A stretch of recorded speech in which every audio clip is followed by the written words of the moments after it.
वाकई में ये उत्तराखंड शर्मिंदा है कि हम एक बच्ची को न्याय नहीं दे पा रहे हैं कि भाजपा के लोगों ने प्रदेश लेवल तक में जाकर कांग्रेस का पुतला दहन करा। सोच कर तो पहले बड़ी हंसी आई कि सेंटर में आप, स्टेट में आप, और तो अगर काशीपुर में आप पुतला दहन कर रहे हैं तो वहां भी आपकी सरकार है। सर, आप देख रहे हैं सुरागीलाल न्यूज चैनल, और जिस तरीके से आप सभी जानते हैं कि इस समय उत्तराखंड में रोक प्रतिरोध का सिलसिला जारी है। राजनीतिक गलियारों में तमाम विषयों पर कहीं ना कहीं देखा जा रहा है कि कांग्रेस और भारतीय जनता पार्टी आमने सामने है। फिलहाल देखा गया कि भारतीय जनता पार्टी सड़कों पर उतरी है पूरे प्रदेश में और कांग्रेस का पुतला दहन किया है। अब अंकिता भंडारी हत्याकांड कहीं ना कहीं तूल पकड़ता जा रहा है। ऐसे में आज हमारे साथ बातचीत करने के लिए कांग्रेस महानगर काशीपुर की जो महिला अध्यक्षा है वो हमारे साथ मौजूद हैं। यहाँ पर इस समय हम बातचीत करेंगे पूजा सिंह जी से और उनसे हम जानेंगे कि वो इसको किस तरीके से देखती है। सबसे पहले स्वागत है आपका सुरागीलाल न्यूज चैनल में। Thank you. आपने अपना समय मीडिया ने हमको दिया, उसके लिए मैं आपको तहे दिल धन्यवाद करती हूँ। अंकिता, हम शर्मिंदा हैं, तेरे कातिल जिंदा हैं। इस लाइन के साथ मैं मानिक जी आपसे बात करूंगी, इस विषय में चर्चा करूंगी। पिछले 3 साल से हम इस लाइन को, इस हमारे दिल की आवाज को हम जनता जनता तक पहुंचा रहे हैं कि वाकई में ये उत्तराखंड शर्मिंदा है कि हम एक बच्ची को न्याय नहीं दे पा रहे हैं। हम कांग्रेस ने जब भी कोई मुद्दा उठाया तो वो जन का, लोगों का मुद्दा था, यहाँ के नागरिकों का मुद्दा था, उनके हक की लड़ाई थी और हमने लड़ी है और हम आगे भी इस लड़ाई को लड़ते जाएंगे जब तक कि उस बच्ची को न्याय नहीं मिल जाता।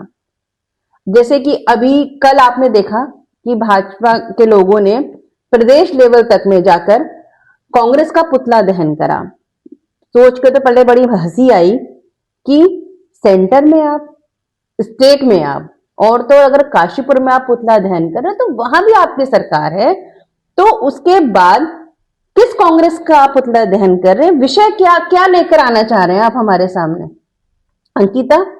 अंकिता के लिए आप ये कह रहे हैं कि हम बरगलाने की कोशिश कर रहे हैं, हम इसको राजनीतिक मुद्दा बना रहे हैं।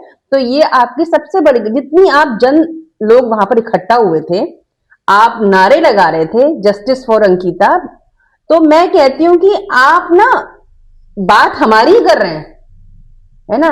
न्याय कौन देगा उसको? आपकी सरकार के द्वारा तो दिया जाएगा। उस समय आप ही के निर्देश के अनुसार ही तो वहां की एसडीएम ने वो पूरा रिजॉर्ट को तोड़फोड़ मचा दी थी। तो आज आप कह रहे कि हम क्या कहते हैं, इसको राजनीतिक मुद्दा बना रहे। हम, वो अंकिता भंडारी हमारी बच्ची थी, इस उत्तराखंड की बच्ची थी, इस पूरे भारत देश की बच्ची थी, जो सिर्फ वहां पर अपना ड्यूटी कर रही थी और आपने उसको स्पेशल सर्विस के लिए रख दिया। तो उसने उसको जब मना करा तो आप लोगों ने, ये छोटा सा मैं आपको एक उसका बता रही हूँ, जिनको अब तो खैर ऐसा है नहीं, किसी को ये बात नहीं पता कि उस बच्ची के साथ क्या हुआ था। एक स्पेशल सर्विस के ना देने पर जब लड़की ने मना किया तो उसको मार दिया गया और उसको झील में फेंक दिया गया था। ये परिकरण जो सामने आया था जिसमें कि कांग्रेस ने इसका विरोध करा था और उस बच्ची को न्याय दिलाने की बात करी थी। आप लोगों ने ये कहा कि हमने तो दोषियों को सजा दे दी है। यही तो आपने बात रखी, बीजेपी ने यही बात रखी ना कि हमने दोषियों को सजा दे दी है।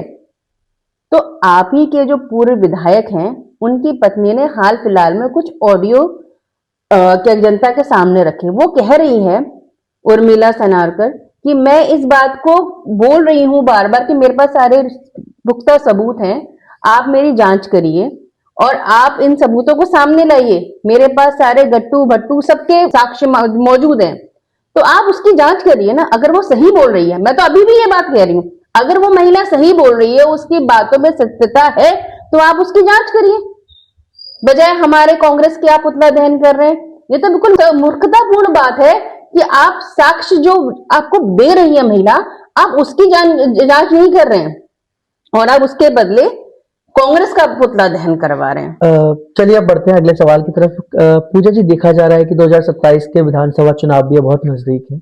ऐसे में विधानसभा चुनावों में आप किस तरीके से देखती हैं, आप कांग्रेस की क्या भूमिका जो है वो रहने वाली है? किस तरीके से आप देखती हैं इन सारे इंसिडेंट से क्या जो हो सकता है आगे? आपकी बात को मैं बड़ा करते हुए एक शब्द बोलूंगी कि प्रत्यक्ष को प्रमाण की जरूरत नहीं होती।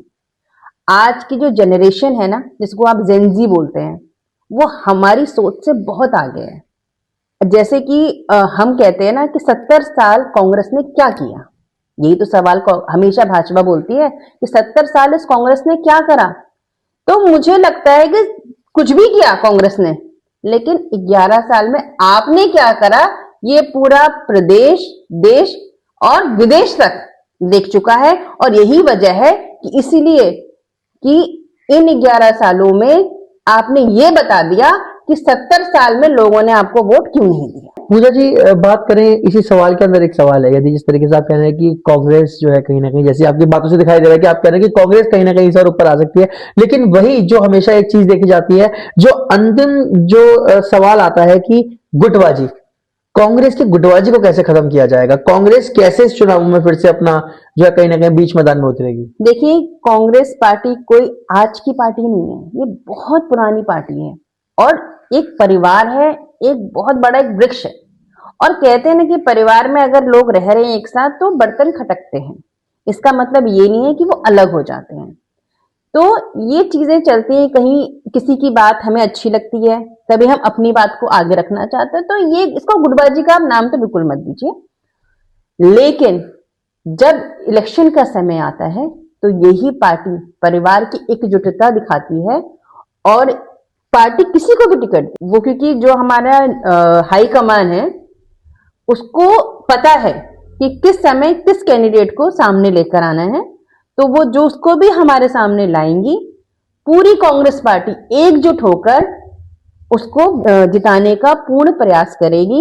ये कांग्रेस के और एक कांग्रेस का जो एक सिंबल है हमारा, उसके साथ में न्यायोचित होकर वो इस समय जो काम करेगी तो उसका परिणाम आपके सामने एक सकारात्मक रूप में होगा।